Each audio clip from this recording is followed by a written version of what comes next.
The NWSL break is official. Angel City are 10th, and the soccer ops side has gone pretty quiet. So today we're looking at what's actually moving. A completed prison rehabilitation program, a DC championship date, and whether a men's World Cup news cycle really changes anything about this league's standings. Welcome to Angel City Daily. On a break week, we're lighter on tactics and heavier on context, which feels about right. 3 stories worth your time today. Flagship off-pitch work, mid-table on-pitch reality. That's where we are when match week 10 ends. We should be honest about both. Let's start with the CIW cohort, because a CDCR press release behind a community story is a very different kind of news than a club Instagram post.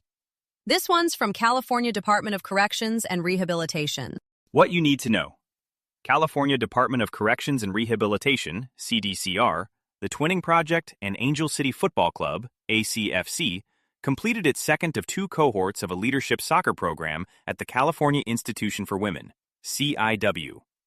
Today's culmination event celebrated program participants and included a soccer tournament, remarks, gifts, and visits with the participants' guests.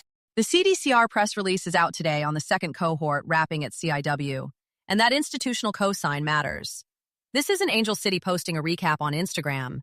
It's the State Corrections Department putting its name on the program, next to the Twinning Project and ACFC. And the Twinning Project has been running this model since 2018 with clubs in Great Britain. This is the first time it's landed with a U.S. football club, and that's a real distinction. It's also fair to say Angel City can be doing flagship-level work off the pitch while sitting 10th in the table. Both are true. The program ends with a tournament, remarks, participant guests. It's a full culmination event, not just a plaque on a wall. Whether it grows beyond 2 cohorts is the real question. But a second cohort completed with CDCR backing is a lot sturdier than a one-off photo op. I'm not dismissing it at all. Recidivism reduction through sport is the Twinning Project's whole track record, and having CIW as the site gives it roots in a specific community. I just want the soccer to eventually match the ambition of the off-pitch portfolio. The break is a good time to hold both things in your head. Here's Angel City Football Club. The Center's Youth Prom is an affirming and inclusive celebration where LGBTQ+ youth ages 18 to 24 are invited to show up fully and authentically in a joyful, welcoming space. This unforgettable evening offers a meaningful opportunity to reimagine the high school prom experience, centering safety, self-expression, and community. Hi, I'm Mark, and I'm the human behind the podcast you're listening to right now. I'm really looking to learn more about what our listeners like and don't like about our shows. So if you're listening and you have opinions about these podcasts, I would love the chance to chat with you personally. There's a link in the show notes with how to get in touch, or you could email me at hello@lanternpodcast.com. Thanks. Now back to the episode. Before we get into the break window, here's a community calendar item. Angel City has volunteers at the LA LGBT Center Youth Prom tonight, with a 6-hour shift starting at 4. They're helping set up tables, decor, the whole room. That's a real night for those kids. 18 to 24, LGBTQ+ youth. A prom built around safety and self-expression, because a lot of them didn't get that version the first time around. Angel City showing up with bodies in the room, not just a logo on a flyer. It's a volunteer shift, not a press event. All dark attire, closed-toe shoes, pipe and drape duty. That's the club's people actually working the night, which is a different thing than a sponsorship patch. I'll say it again, though. Flagship off-pitch work, 10th place on the table. Both things are true, and the break doesn't change the second one. This one's from The Guardian. Beyond traffic, the NWSL announced the prolonged pause last summer due in part to expected logistical challenges in host cities. Per a league announcement, with 7 of the league's 16 markets hosting World Cup programming, the NWSL is proactively adjusting its scheduling framework to accommodate expected stadium demands. The Guardian piece today puts a name on what we flagged last edition. The break ACFC is in right now isn't just the CBA week. It's a full month, and the league is officially framing it as a growth opportunity around the World Cup window. Jessica Berman told Sports Business Journal, quote, "We're making lemonade out of lemons."